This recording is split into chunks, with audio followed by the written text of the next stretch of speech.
Hey everyone, Justin from Playing Board Games and I are back to talk about the Ironman adventure we just had. It was earlier this week. We have a few days to recover. We just want to talk about it, just give you a retrospective, what we learned, what we had fun doing. First off, I just had a great time with you. This was so fun to sit down and do. I think going in, I had originally thought, oh my God, what a slog, maybe Yeah. 6, 7, 8 hours of gameplay or something. What are the final numbers? I know you recorded all of this. Oh, you know what? Let me pull it up and check. Let me pull it Sure. up and check. But So, I'll just say that but sitting I at was home, it was expecting the great. same thing. Yeah, I was expecting the same thing for length. I made I once we were done, I went downstairs and I had so many snacks left. Like I was like, I got another banana set aside, some of Yeah, this. I overestimated. All right. So final video was 5 hours and 12 minutes. Um, Gameplay stopped at 6 hours and 23 minutes. So sorry, the Iron Man finished there. mhm, mhm. So that includes like us taking breaks, us setting up the scenarios and all that. So 6:23, but 5:12 for like the video. That's crazy. So that's 8 scenarios. We got all the way through. We did win.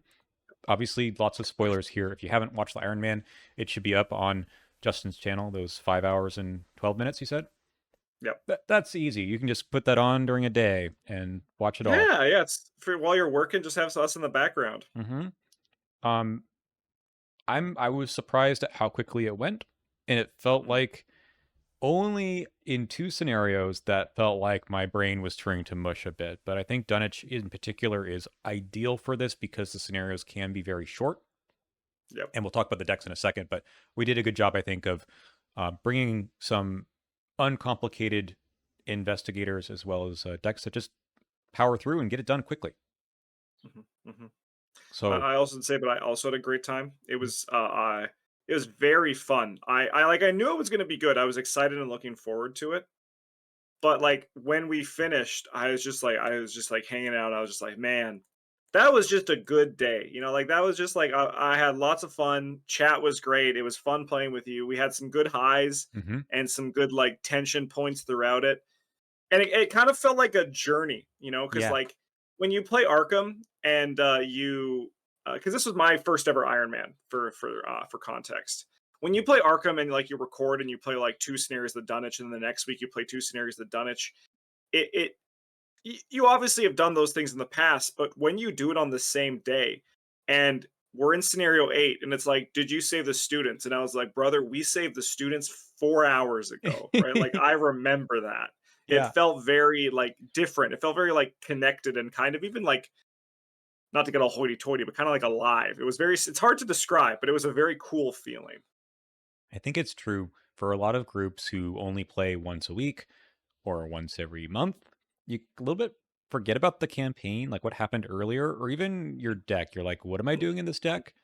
And there was something very freeing about not having to think about any other decks that I've built or I'm playing in Yep. between every scenario. We're just like going straight through, and I really know what I'm doing with this Hank deck. And I don't think you need a whole lot of direction with the Rex deck, but it did feel really nice to be just like, this is the deck I'm playing today, and we're going to see it all the way through. We never have to think about it again.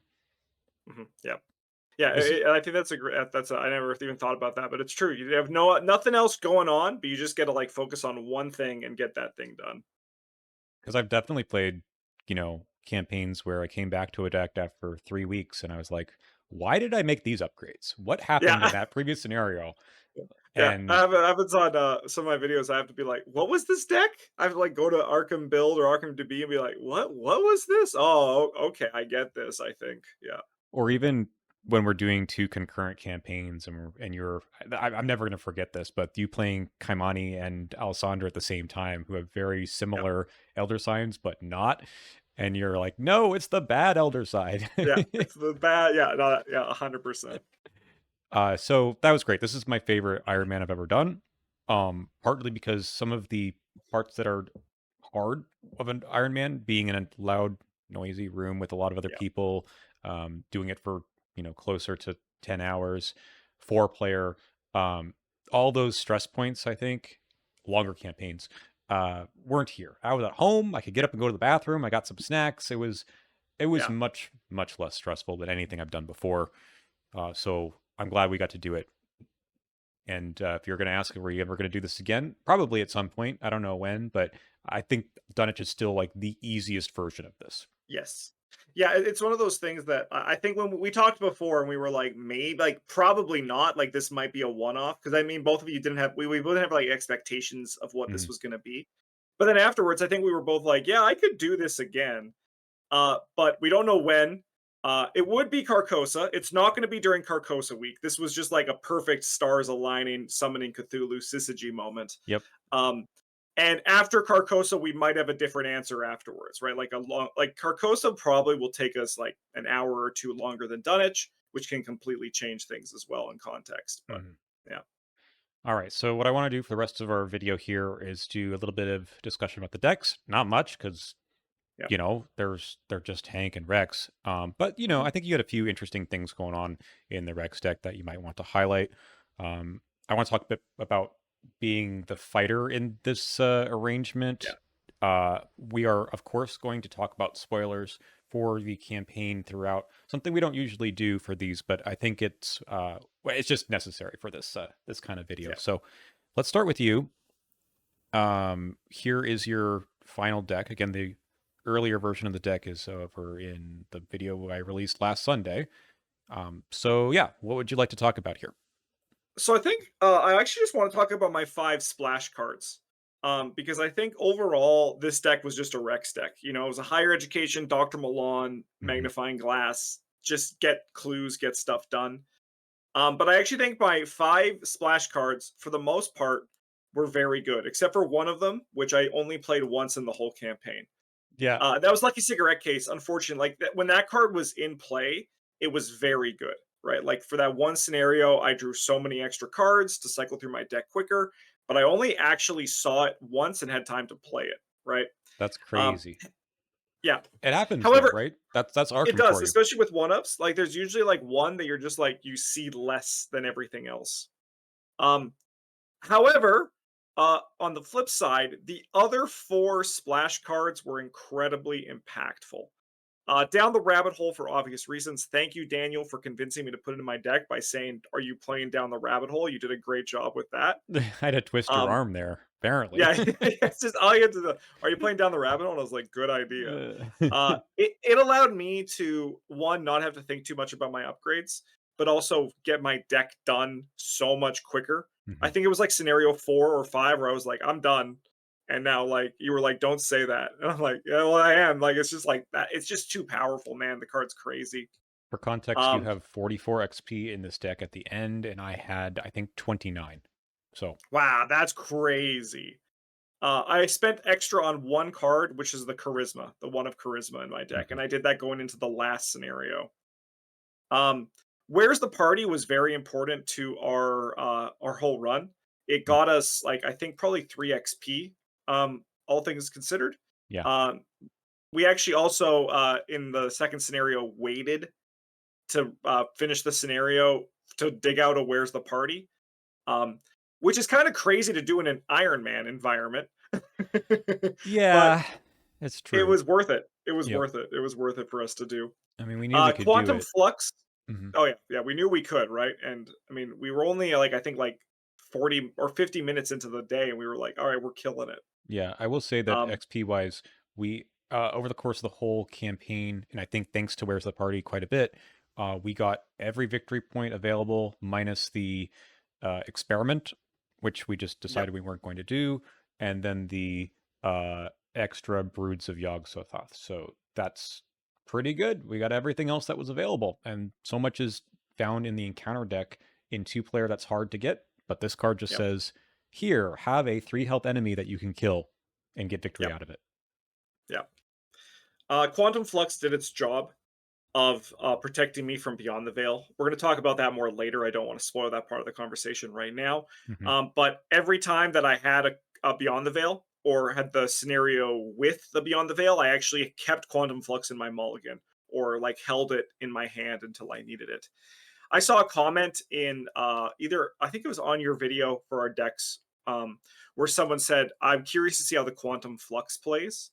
The nice thing about Quantum Flux from a splash card to prevent this in comparison to something like Deny Existence is that Quantum Flux in a scenario where you have to deal with Beyond the Veil has no little demon whispering in your shoulder in your ear being like, you should prevent this damage. You just took 3 from a rotting remains. So like Mm, there's no temptation to waste it early. Additionally, I think Quantum Flux is actually really good um, in this deck when I would use it in scenarios without Beyond the Veil to just cycle my deck quicker, right? Like I played all my good cards and I was like, you know what, I want them back now, so I got them back now. that's Um, true. You also had yeah. the advanced search for the truth, which Oh, could, that was crazy. This card's good. yeah, that could do the same thing. And maybe there's just additional synergy in this campaign, but not really. I think you use this to replay a card that we'll talk about in a second. But Yeah. you made I also think I used it to grab. There was a part where I had to grab like I've got a plan or a clue card or something like that. But I mhm, mostly use this to draw 5, which is crazy for one. it is. Um, What's the original one? Is it still draw five? I think Yeah, it's it's just draw 5. Yeah, yeah. Okay, that's still really good. yeah. I don't think we talked about that Uh, much because so much of other parts of Rex are so good. it's so good. Yeah, it's crazy, right? Like he Mm, has like a bonkers signature. yep. Whispers of Doom was brought in to deal with the Broods of Yogg Sothoth. Hmm. I did it also for just random enemies too. So the nice thing I liked about this deck was something that you said at the as we were going through was that we were able to split up because of the I've got a plan and the Whispers of Doom to kind of get things done as needed in a pinch. Um, luckily, you were very good at like handling enemies in a very hanky way. Hmm. And we didn't need to do it too much, but it was very nice when it came. How did this do against the Brood of Yogg Sothoth? We'll talk about that when we're talking about Undimensioned and Unseen. I really like having. So you have three cards basically that can deal with an enemy, other Mhm, than maybe trying to evade. And even in Rex plus Hank, I think that was correct. Like mhm. Seekers draw crazy, so you can pick this up and just let it sit in your hand for a little bit, and it's fine. But it's a really good emergency button, and it's also a great way to get rid of these chunky enemies that this campaign, Dunwich has so many chunky enemies. And just Yep. firing this off is the level 2 version of this. This is the one that's staying in current is crazy. You get +2 and it only costs you 2 resources. This is a Yep. fantastic card. And I think this goes to something that we talked about during the Ironman, but also when you and I were building our decks. I think Rex Murphy is one of the best users of I've Got a Plan because he gets clues. And that might be stupid because every seeker gets clues. So, in theory, every seeker can play I've Got a Plan. But as we talked about, because Rex Murphy's ability just gives you clue tempo, you don't need to spend, like, if you think about like Trish, she has to spend time, like she's very good, right? But she has to spend time uh finding the tools that make her like find enemies or like Mhm. avoid attacks of opportunity to take advantage of her ability or all these things. And she I think is probably the second best just like steady clue tempo in the game. But Agreed. Rex doesn't need that. He just takes the normal tools and gets the job done, allowing you more space in your deck to just like do other things. And I think that's a big reason of why he is so good. Yeah. I mean, just looking at what's printed on the card, you've said it, I've said it, is this is what every seeker is trying to do, and he just Yep. gets it. He just does it. I mean, Yeah. it's not as He was yeah. it's not surprising to me that he does so well, and with the higher ed, of course, because you get that +2 for Yep. basically nothing, plus Dr. Milan. Um, we don't have to get into this too much, but Mhm.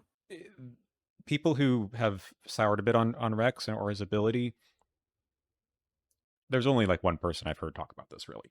And you've mentioned like, oh my gosh, anyone who doesn't put Rex in the S tier is crazy. And I mean, I agree, but I think the argument is that this is all he does, and he does it from scenario 1 to scenario 8, and that doesn't get any better with a higher player count either. And I will admit, yeah, in 2 player, this is a Mhm. lot more of the clues that you need to get. Yep. But what else are seekers doing? Like even at 4 player, yeah, like the worst you can do, I guess, is like, or the best you can do with his ability and some other cards is like 5 clues a turn. That's amazing. Like, what else are you trying Yeah. to do with this deck? Yeah, that's still very good. That's still very good. Yeah. Yeah, the scenarios aren't. asking for you to do much more than that. I mean, I don't know who goes faster than him. Like Daisy's pretty, does it in a bit of a different way, but she needs some stuff in play first. But Yeah. I can't think of other seekers that have a higher top end. It's crazy to me that this is not the best ability in the game. So I don't know, but we clearly saw in two player, it removes so many It's rounds from the game. So yeah, it's wild. all right, he's good, but It's good. also Yeah. good for The Iron deck Man was for good us too. to. Yeah, deck was Yeah. really good. So you did what you needed to do. You had the shortcuts. I think that upgraded very nicely. Yes. This was a lot of scenario knowledge. I think you held these four particular locations that were really funny. I'd never thought of using them on the uh, where Doom awaits, the different hills. Yeah, I had one on each hill level. That was Hmm. really fun. Yeah. That was great. Uh, I mean, I think this card is good. I always wonder if it's how much better it is than the level zero, because the level zero is free. You can cycle your We deck with it. we should talk about that because I am now a believer that I actually think Shortcut 2 is leagues better than Shortcut 0, and I'm ready. We'll talk about that in a separate video because I Sure. think there's something for that. Yeah, so that's the thing is I'm exploring that more by seeing you play it in these certain ways that impress me. I think level zero is very good too. So Yes, it's it's not very like good. Yeah. one's an incredible upgrade to a otherwise middling card or something. So but I was happy to see you use it with, I don't know, great skill, I say. All right, that's Rex. Here It's is Hank's time, Hank, baby.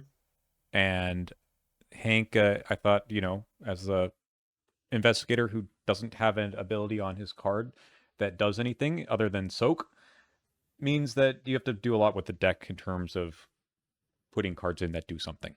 But his bonded version, giving you another pool of health and sanity is really cool. I think I went resolute every scenario, and I think only one of them did I go to the assistant version. I think every other time I went to warden, Yeah. which is a bit surprising considering even some of the short scenarios, right? That I did it. But it was felt actually kind of necessary in one of the scenarios and really necessary in a bunch of the other ones. So we'll talk about that when we talk about the scenarios themselves. But otherwise, we've got a bunch of weapons. I put the hatchet in here to deal with the uh, enemies that care about ranged and not melee. Yeah. Unfortunately, we never saw that. Nope. Just didn't happen. The Derringers are really good. I mean, this is just a solid card. I don't think I ever failed with these, so like that other ability wasn't that pertinent, but I often was thinking about it back in my head if like I can take the slightly risky test and still Mhm. be okay. Um, we have some missing allies here. We'll come back to that later. Yeah. Otherwise, I I think think we the should shout out Get Over Here. I think yeah, that the one was events are also worth like talking about. This is a very good card in Hank. The only thing I was frustrated with in this deck, well, Hank in general, is that he only gets the 10 off class cards. So whenever yes. you tech into stuff like this, you have to remove something else that was there at level zero. I had two stand together level zeros, which were very nice. I think Mhm. I had them in the opening hand a few of the first scenarios, and you were like, Yeah. yes, I'll take more money. And it was great. Yeah. But I Got had to us get off to rid a of. great start. Mhm. I had to get rid of some of those level zero cards, spirits, to make room for this. And then there's a second wind that will. I mean, I guess I can talk about it now. We got some extra weaknesses later on, and this is just miserable. So I needed to check into some healing, and it didn't really help. We had to use other ways to heal instead. But I mean, yeah, my outlook on this deck and the campaign probably feels different if I didn't have this weakness. Mhm. It's just sad, Yeah. but it is what it is. Yeah, and that was a mid-campaign roll for It arm was. injury. Like, if it was like a level like in your random base to start, you'd probably have a bit more time to like figure that out. But Hmm. Hmm. that was like scenario. That was going into undimensioned, I think, is when Yep. you get that. So that's So scenario six. And I talked about it with you a little bit afterwards, maybe on the stream, but although it was frustrating to have that and mhm. to be in some tight spots, there is something about the game being unfair to you Yep. because we were being very unfair to the game often. So, you Yep. know what? I'm not going to be salty about it. I'll just point out that it was very difficult to get rid of it, Mhm. but there was a way. Um, I Yeah, think, I wish I had like I could have grabbed the grid like the bizarre diagnosis, but I wish there was like a good like logical reasoning. It's very good for horror healing. I wish Seeker had like some sort of thing that was like not awful at the higher XP. Like I could have gone like the surgical kit, but even then I don't know if that was so many the right actions. play. Yeah.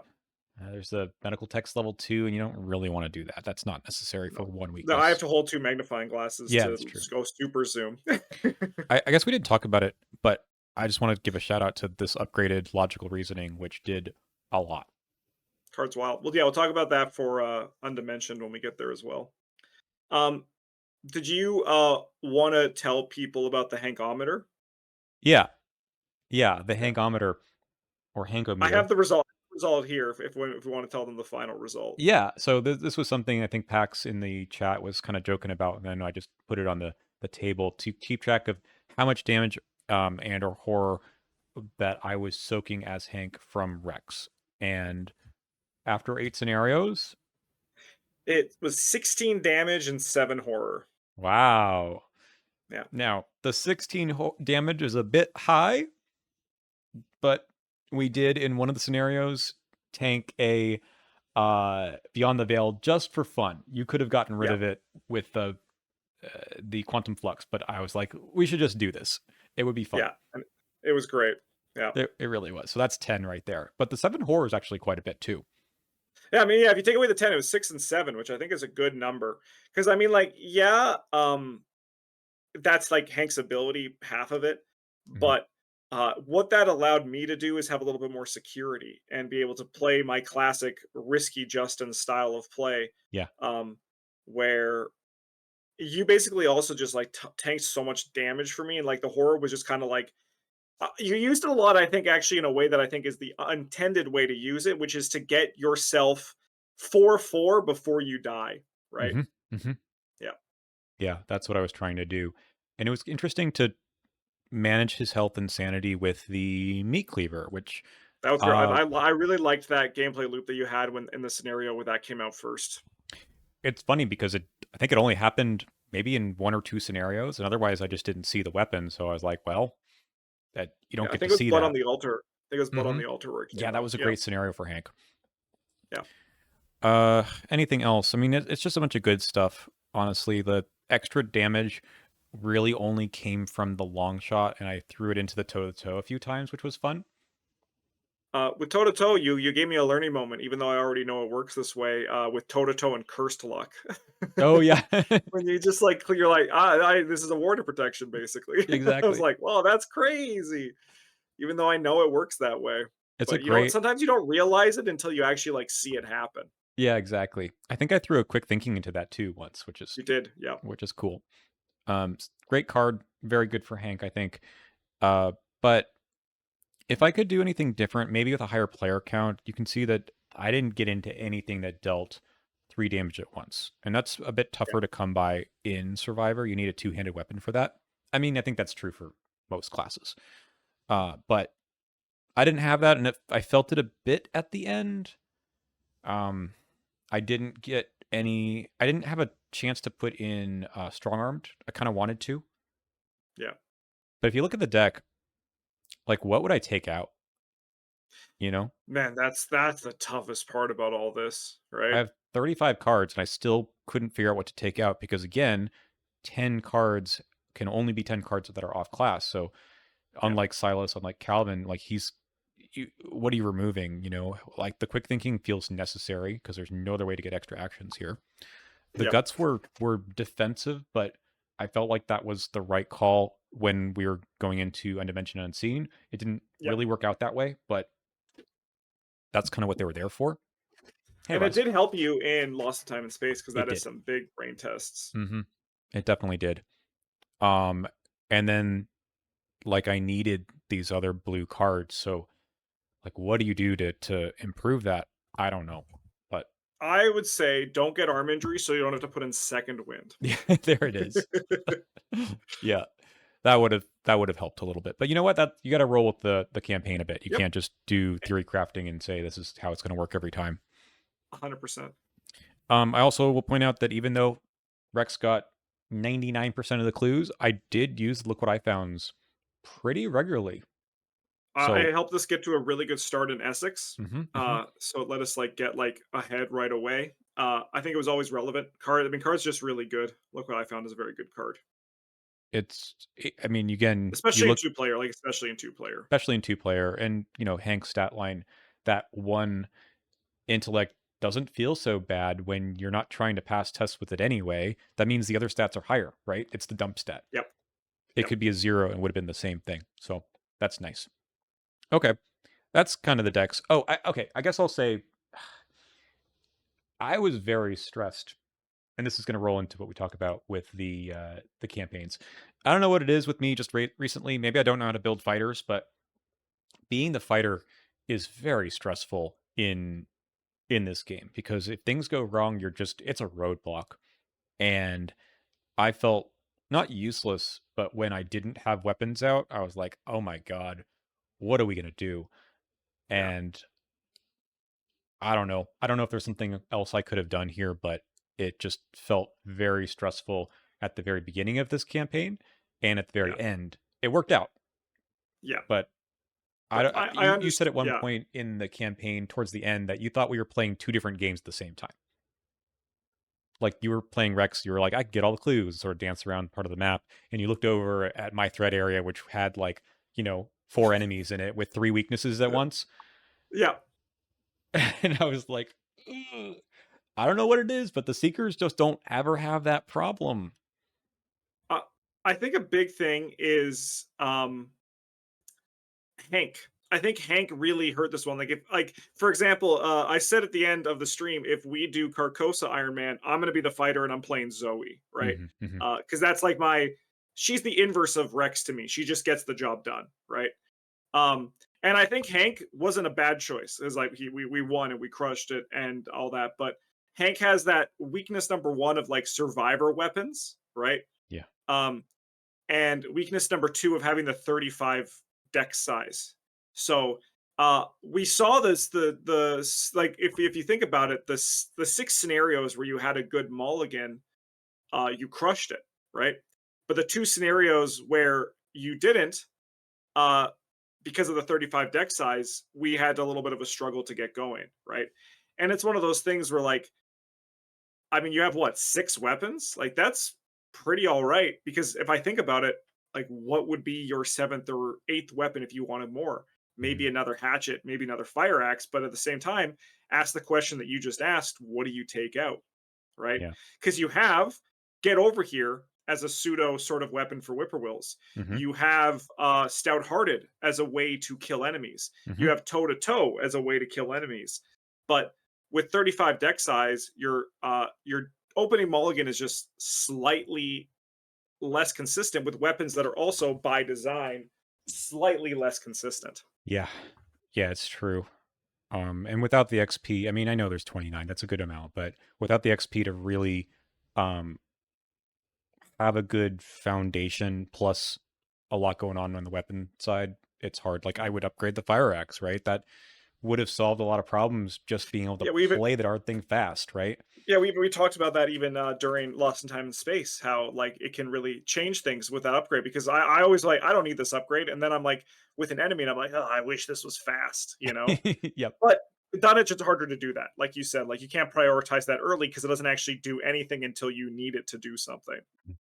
And again, I we did well. Some of it is just, some fancy play, which we'll get into in a second to get around some of these issues. But uh, it just felt much more stressful for me getting into these positions where it's like, how do we get through this slog? Because I know there's a way. Yeah. There's only so many cards in the encounter deck. They're enemies. We just happen to see them all at once. Yes. Once we get through this, we're actually going to be fine. Mhm. So let's get into the campaign itself. Um, I don't have like cool images, so I'm just going to hide this for now. Sorry. But That's okay. the first You got the two coolest images right here and right here. That's You right. and me. We're Yep. the important ones. All right. The first one we played was House always wins, and we're just gonna share some like cool moments here. Mhm. And I think this was a very fun scenario. We had a very fast start, which felt really good. Yeah, the gambling was very, very smooth. You had an ally. I sold Madame Lebranche to the mob as well. Yeah, I actually I was telling this to Travis and Bryn, on Wednesday this week, where I was like, my opening hand in House Always Wins was like magnifying glass, Doctor Milan, and I was like, I'm keeping both of them because I'm gonna play one and sell the other. Yeah, and Yeah, then I sold my ally, and I think I maybe picked up another copy sometime later. But honestly, we were gambling. We had 6 clues we needed. We just needed to gamble once and then get through. But in mhm, the meantime, we drew a lot of aloof criminal enemies, and they started to all converge. Maybe not all at the same time, but they started to move around a bit. That one encounter card that says like what they each unengaged one moves once towards yeah, you, the hunt down. Yeah, surprisingly relevant. yep. We got Um, very lucky that none of them got Doom on them. We actually like should we got very lucky with that. that's true. Yes. And none of us had a drink or anything, but it was a little scary at that point. I had weapons, I had ways to deal with them, but at no XP in your deck, trying to stare down how do I get rid of all these enemies was Yeah, it was tricky. But yeah, I gotta go rewatch that part because it was probably interesting from your perspective. But I had the cards to do it. It was just mhm, making the right actions, passing the tests and whatnot. That was a little trickier. And then getting yeah. out with Dr. Francis Morgan, I guess I was about almost out of health at that point. Yes, we were. Yeah, it was. There was a moment when a certain move would have caused you to die or him to die, and you're like, okay, we should sequence this differently so that doesn't happen. That's right. And oh yeah, it was a conglomeration. We never killed it. Yeah, no, but we did. Where's the party for the servant of the lurker or whatever it is? Hmm. And which was nice. We killed it, got the VP from that, Yep. So that was and I great. drew 4 cards, which was pretty sick. So I think all the rest of the scenarios you had a little prediction that you put into chat about Yep. what they thought was going to happen. And for the second scenario, which was extracurricular activity, it was when will Jazz Mulligan show up? How many more cards will be left in the encounter deck? Yeah. And how did most people vote on that one? Most people voted within like the last 15. So it was like groups of five. It was like 0 to 5, 6 to 10, 11 to 15, all the way up to 35 plus, which is how many Hmm. cards were left. Because there were 36 to start. Um, and most people voted in like the 0 to 15 range. And what happened? He was the first card we drew after the reshuffle. I went back and checked. I went back and checked the video. I did shuffle the deck. Yeah. So that can happen. It's one of the possibilities. And that was great because we just were so ahead on tempo in that particular scenario. You went to the library and just crushed it.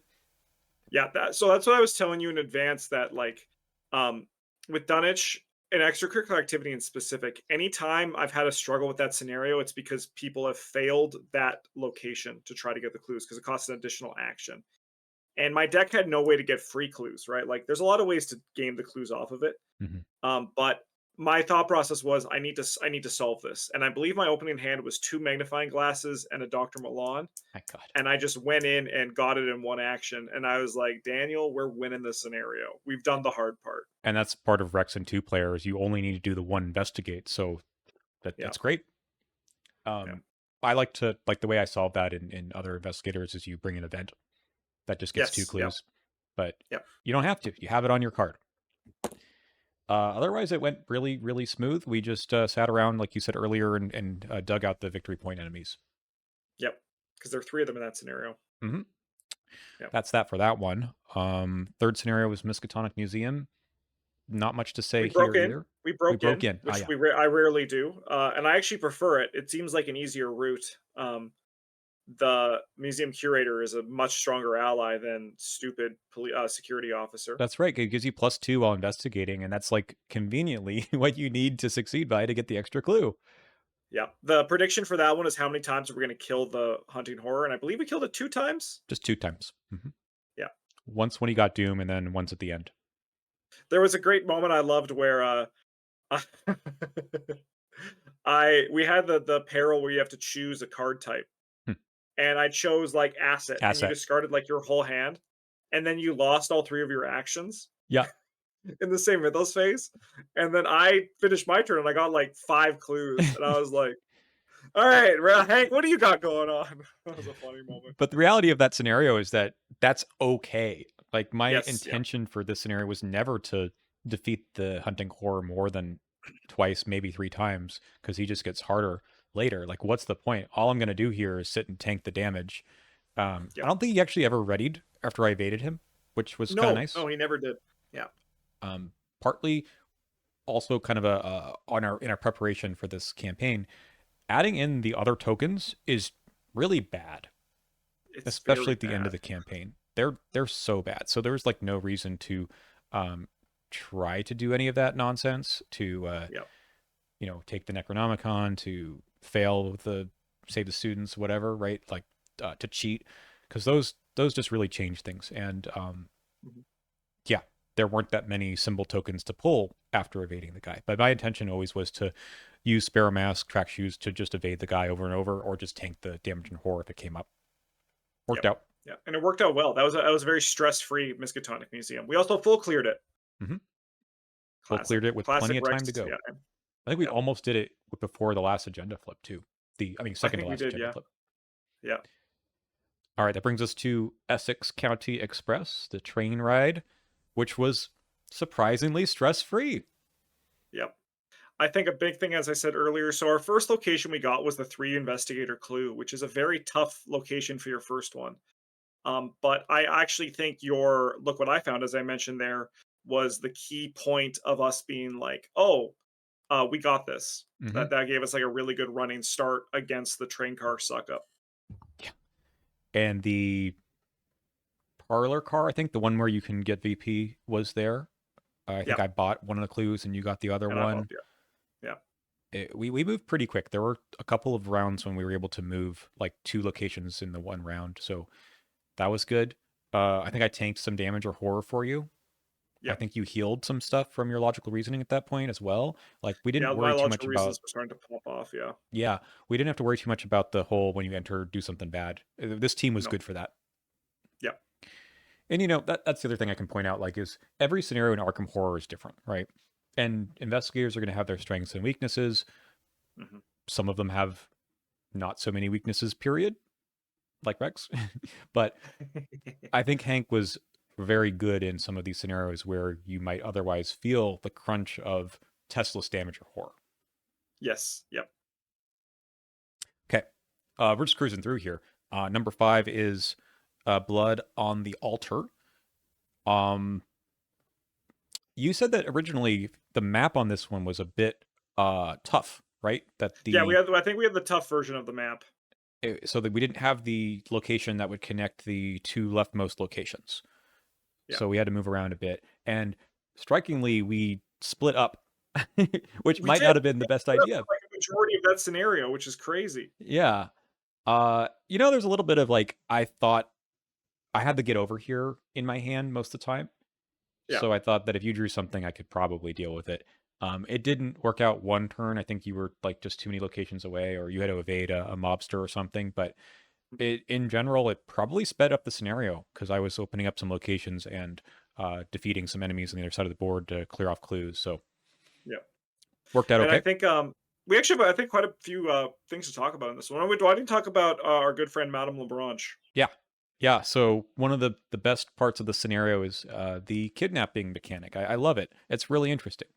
But I drew it pretty early, right after I put down Madame Lebranche, and I actually had Francis Morgan in my hand, and I chose not to play him. I put down Madame Lebranche instead. I don't think I told you that, Oh, and because you had a very similar idea, yeah. um, and I still was trying to pass the willpower 4 check, but you know, you're not always going to pass that early on in the game, and she got kidnapped, so I ended up playing Francis Morgan anyway, but Grandma had to go into the pile. Yeah. And you played Francis Morgan and they tried to kidnap him too. I remember that, but you passed the second one. I passed the second one. Yep. Yeah. Uh, and she also did end up getting sacrificed too, which is, as you mentioned earlier, why she isn't in your deck Yep. anymore. Um, Yeah, she got sacrificed. entirely at the end.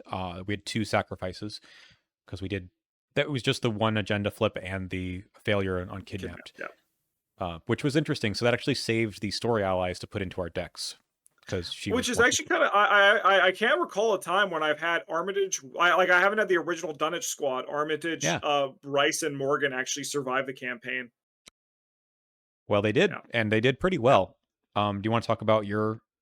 Yeah. So, like you, I put Henry Armitage out because I was like, I think I'd rather lose him than Doctor Milan if I did get kidnapped.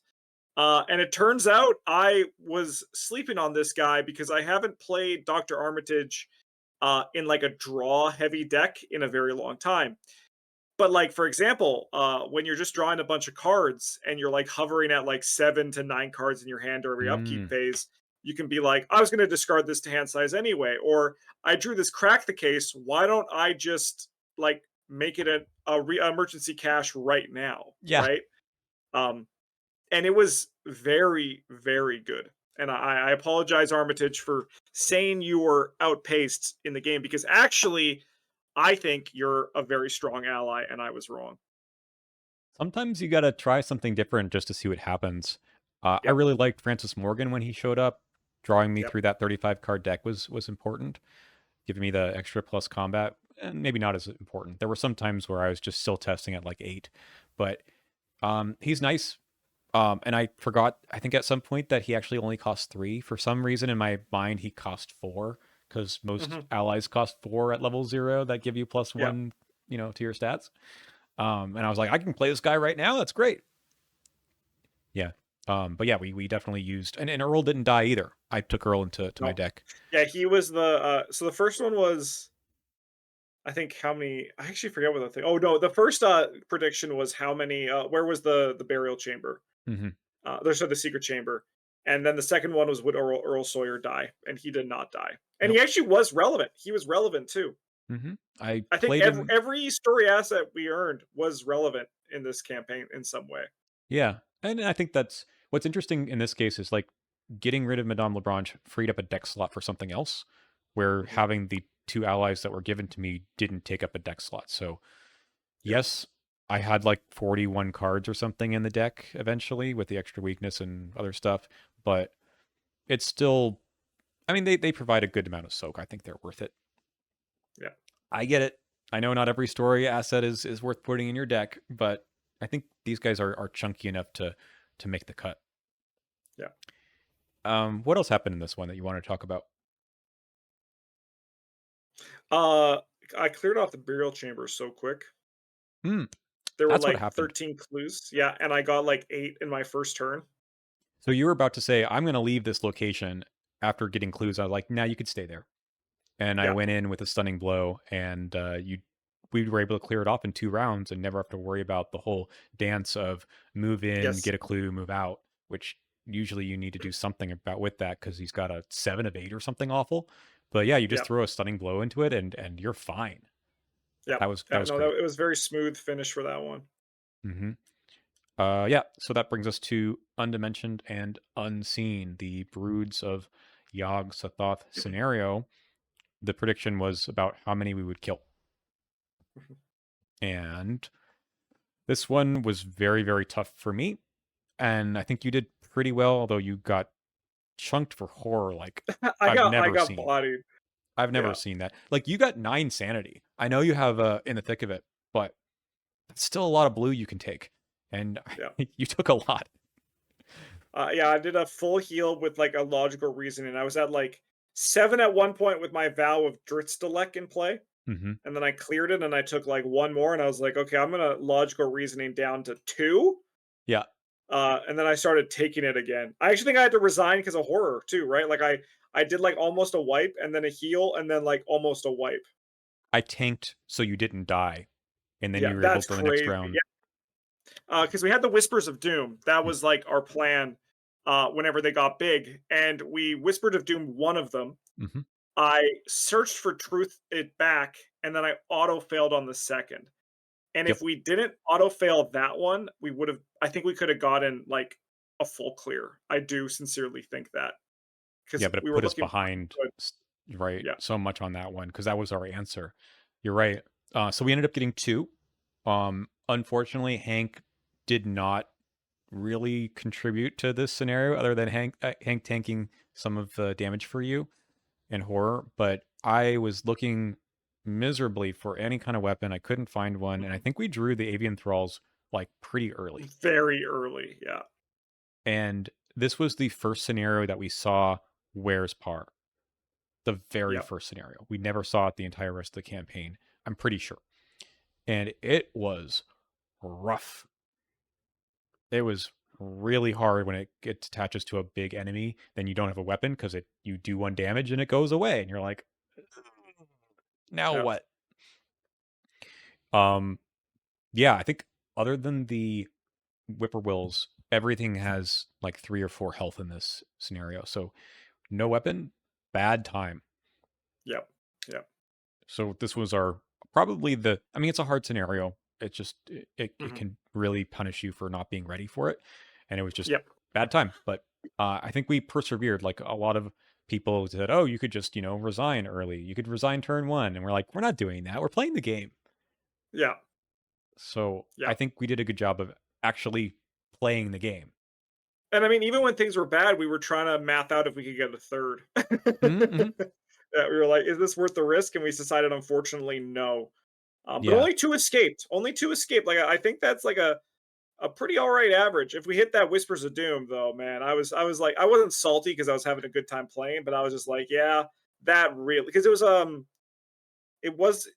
I think it was from a Rex's curse too.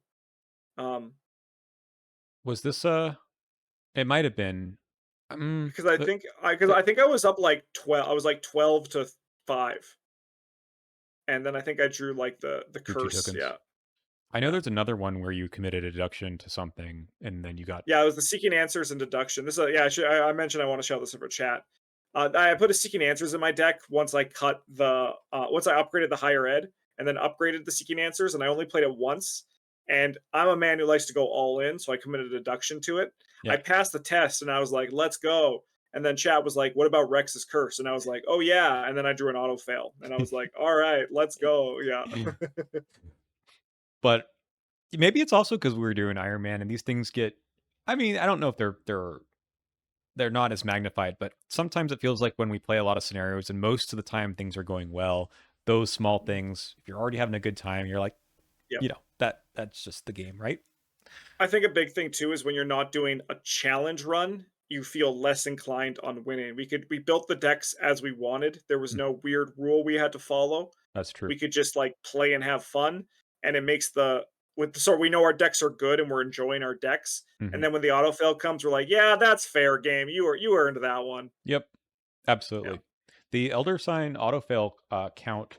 I don't know if you saved that, but it was actually pretty close. We had a lot of Elder I'll find Signs out. early, and if neither of our Elder Signs do a whole lot, although I think one time you did choose to fail and, I and did take the choose free to fail, cards.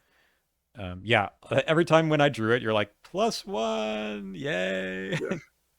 Yeah, we had 22 to 17. So 22 That's Elder Signs to 17 autofail. So pretty close. pretty close. I remember that they were catching up the autofails in a scenario or two, but Yeah. that's not bad. That's about what you hope for. Two-ish a scenario. No, it's a Yeah. little more than that, right? Well, anyway, that was a fun scenario though. It did feel like I just felt so bad about not being able to defeat those dumb birds because we keep talking about you gotta tech for the birds, but I just didn't see the cards. Yeah. I mean, when Where's Par really threw a little loop It's an in extra things. enemy on Like the the board, you know. Yep. Like so Zoe's weakness is similar, right? Because it Yep. puts an extra enemy on the board. It potentially can be a really bad one. Compare that to like an enemy in your deck that you draw and you kind of know what to expect. Yep. Those guys are, um, they're different. But Zoe's is, I think, easier because unless it has Doom, it is something you can just figure out sometime else. The And direct at a certain point, horror, yeah, you can also just like be like, I'll just take the trauma. I could probably manage. Like, like that's with true. Hank, like it is going to have you end early. And also Zoe's a guardian, so she just has better weapons just Hmm, like hmm. in her life. Yeah. Yeah. I mean, and elusive, I think, also makes it harder. So, Oh yeah. Yeah. Oh, I guess I should have said this earlier. Um, I didn't take in the thick of it, and I think that was still the right call Mhm, for mhm. my deck because I needed to manage the health and sanity a little bit more. I didn't want to just Yeah. immediately jump to the resolute versions. So no, just something interesting to think about, especially now that if in the thick it kind of rotates out in current, it's not just the staple or easiest add that it is has been. And I think it's Yep. fine. Like I know the 3XP goes further in this campaign, but I think managing my health and sanity resources was more important. Yeah, and I think ultimately if I didn't go down the rabbit hole, I'd probably still take in the thick of it, but I think it would be less necessary because I liked it to get the Pathfinder in my deck and then the Mm, divination that I could upgrade. that's right. That's right. Plus, it allowed you to mitigate the trauma by upgrading the logical reasonings quickly. Yep. Yep. Okay, if necessary, right? Because it's like the two horror only matters if it kills you. So you don't Yes. need to play the logical reasoning when you only have two horror on you. You use it when you're about to die. Yep. Okay. So yeah, I mean that was a fun scenario. Honestly, it's got its issues, but I think we had a fun time trying it out. Yep. Where Doom Waits. This one is. I don't know if there's much to say about this. We did very, very well. Yeah. Uh, I think the notable stuff was the shortcuts on the mhm. hill. The Beyond the Veil soak that you mentioned. This is the scenario where I purposely Beyond the Veil so you could soak it for me. Yep. But then we had the overall battle, Hank versus the devotee of the key, Yeah. to see who had the better overalls. And I'm sorry, devotee, but Hank won clearly each Yeah. time. It's true. I actually mentioned to you in the video that we posted the other day about, I think, no, yes, posted yesterday, I think, about how that guy caused me to lose my blind run of this campaign. I didn't really know Mhm. what to do with him. And we're moving so much faster because of Rex that we were able to open up those locations up the hill. So him moving away one round, which I think happened, wasn't a big deal because I could just follow him and kill him the next round. Yeah, So that was I mean, we just did really well. I think you maybe even where's the party the crazed Shuggoth? Or did you I think just draw so. That normally? sounds right. Yeah, that sounds right. Yeah, Yeah, because you drew like four cards off it or something. yeah. Um, Um, we did we also that. crushed that one. I think we beat it on the first agenda. Hmm. We didn't Yeah, get to the second agenda at all. That was crazy. Um, there's one other thing I wanted to mention about this one. Oh, yeah, you mentioned this in the yearbook video, I think, of how dumb that enemy is at the end. Seth, right? Bishop. yeah, He literally has no text on him. It's all flavor text, right? yeah. He's just a guy. Yeah, It's just retaliate and then like 5-2 per player or 3 per player. Although he starts with some damage on him already. He just goes down like a chump. I don't know what yeah, he's doing there. It's like it's pathetic, but whatever. Yeah, it's fun to just sort of cruise through some of those scenarios. But then yeah. For we sure. got to the last one, and oh boy, it's a spicy scenario. It's still my favorite scenario of maybe all the finales. I don't know. Mhm. It is just it's a banger. It did not disappoint here. Where do we start? I think we start with the Hank trial and tribulation. I think that's a good place to go here. Sure. I didn't have a good opening hand, and that was unfortunate. But we didn't have much going on the first couple of rounds. I think you were trying to discard cards to find locations and you whiffed like maybe two or three in a Yeah, row. yeah, And I still kind of found nothing. Um, but the arm injury I think showed up first. I want to say that was the first one that showed up. And then the conglomeration of spheres. I don't know if it was attached to Where's Par at that time or it was another one. I know there was two at some point, and I was yeah. One of them haunted was in the middle, Par. Yeah, and yeah. I And you were just had all haunted. the Yeah, weaknesses. It was that yeah. tough. That was the time when I said we're playing two different games right now. Like I'm playing chill, get clues Arkham, and you're in like literal Arkham hell. Yep. Um, and I don't know how many rounds that went on, but I do remember that the get over here, because it is a fast card, does not count as taking an action. So I was able to Yeah, use it to, like, totally not its intended purpose, but I'd use it just to get the conglomeration the hell out of there because it had elusive. and then I could take a regular action to just fight whatever else was on me. But Yeah. it was so miserable. I did not see a way out. I didn't see a light. Yeah. That was it's tough too because like you know that oh this is it, this is the end, and this is how it's gonna go, right? Hmm. But we pushed on, and there was a big moment in the when I got to the edge of the universe, which is like the safe space, right? There were two of the Yithian Star Seekers, I think they're called, Yeah. waiting for us back in another dimension, Yeah. which kind of like threw a loop in thing, threw a wrench in things, where I was like, I had the clues to spend, but then I only was left with one for clue left for my I've got a party. Hmm. But there were clues on the location that you were currently in the midst of your battle with Paw and the other conglomeration. So I think I even said this at this time. I'm like, this feels weird, but I think it's the right move. And I came back to your location. I left the edge of the universe Hmm. to get just those two clues that I actually did not need to advance the objective. But what it allowed me to do was zap with those clues Paw, so he was dead with one of my I've got a plans. And then after that, we started to be able to stabilize and get through. Um, Yeah, I remember talking about it Ultimately, a yeah, bit, and we yeah, like yeah, there was a bit of a tension of like, well, you can just kind of go forward, and can you maybe you were sitting on some shortcuts or something at the same time, and you figured you could get through the Yithian Star Seekers. But I was like, wait a minute, let's just take a second. How can we clean the board state up? Because surprisingly, maybe not surprisingly, because of Rex, but we were okay on the Doom. yeah, We actually hadn't advanced that many rounds into the game, so we didn't need to rush. yeah, So when you were able to come back and use the I've got a plan, it removed. I mean, there's only two of those guys, right? There's only two spheres. We yeah, removed one of them. I was able to stabilize enough to play the other one, or to play a weapon or something finally, and get the other one. Of course, throughout this whole time, I don't remember what the order is here. I had the arm injury, and I was desperately trying to get my healing, which was second wind, and of course, I milled it. yeah, yeah.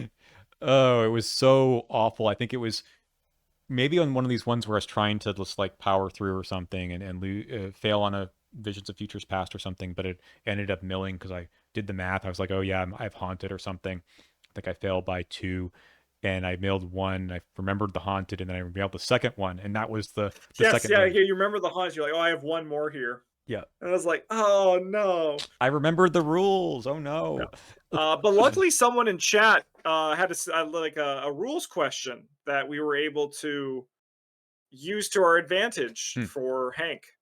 Yeah, so it's just not something I've thought through, and I don't know what the real ruling is, although I think I'm pretty convinced of what we did was the right thing. But certainly, when I was thinking about just tanking the Beyond the Veil, this time for good reasons, not just to sort of see, you know, tanking it for you like I did in the previous scenario. But I was getting a little low on cards, not super low, but I was getting there, and I needed to line it up with when I wanted to heal the arm injury. So because it says you heal all damage on you, arm injury says can be healed as if it is damage on you. So like, what does all mean? Does it mean whatever the 12 or 13 damage that was on me, or does it Mhm. 12 minus one, or I don't know. I think it's all of it. I think it just counts as Yeah, like another token, really, yeah, and certainly it heals it though.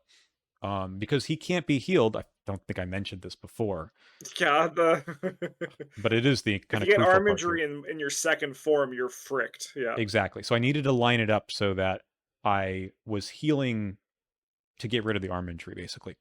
Um, yeah, because otherwise I'm stuck. Can't be healed in the second form, indeed. But we got through that. I was able to tank the Beyond the Veil for good, and finally get through that stupid no weapon, no. I mean, I had weapons the whole time. I just couldn't play them without getting chunked. yeah, yeah. Or Oh, have them be eaten as well. yeah, that too. That's what it is. I was trying to figure out how I could take the damage um, from the Beyond the Veil and not from regular attacks, right? Because I needed the Beyond the Veil to go away, and Yep. that's what turns me to the second form and not some other regular damage Yeah, because before that. I mean, you would heal no matter what when you died, right? Right. To heal the arm injury, but if you died too soon, you would have a beyond the veil waiting for you when you which you've already been actively trying to get through. Exactly. Yeah, that Yeah, that's it. That's the tension. And that was really compelling for Arkham. I think that was really interesting. yeah, Even though I was stressed as hell, it was fun to find the solution. yeah. And then after that, after you helped out with the enemies, and I helped myself through the rest of it, I think you had some fancy play to go back and spend the clues, get yourself I back had to the two beginning. shortcuts in my hand. Pathfinder. I actually think I killed a guy and like resigned that turn or something like that. My Hmm. free movement was insane. Yeah, there was some moment where you're like, "Should I get out?" And I was like, "Yes, of course." Fewer Yeah, encounter cards. I feel like I've gotten through the tough part of the scenario already, and I yeah, was sitting on the I've got a or look what I found, and I was able to move to get to that last location, do the investigate. I pulled an auto fail actually on the yes, yeah. investigate. The campaign ended on an autofill that we were happy to see. Yep. I mean, it could have been worse. Could have been an elder sign. Could have been a zero, right? Well, not a zero, Yep. but elder sign or +1, and that would have been worse. Um, I was thinking about it afterwards. I went back and looked at the video, and I think I made it a little bit harder technically, but maybe less risky because I spent some actions to evade the enemy on the last round. When I didn't really need to do that, I could have just taken the attack of opportunity. But in the event that I did draw the elder sign or +1, that would have screwed me because then I probably couldn't take that second action to do investigating again. So it might Yeah. have been better for me to do the evade because we weren't pressured by time either. I think Yogg-Sothoth only spawned towards the end, and he wasn't going to catch up to me. So, Yeah. Yeah. poof, what a fun time! I'm Yeah. still beaming now to think about more about that last scenario because I thought I was doomed,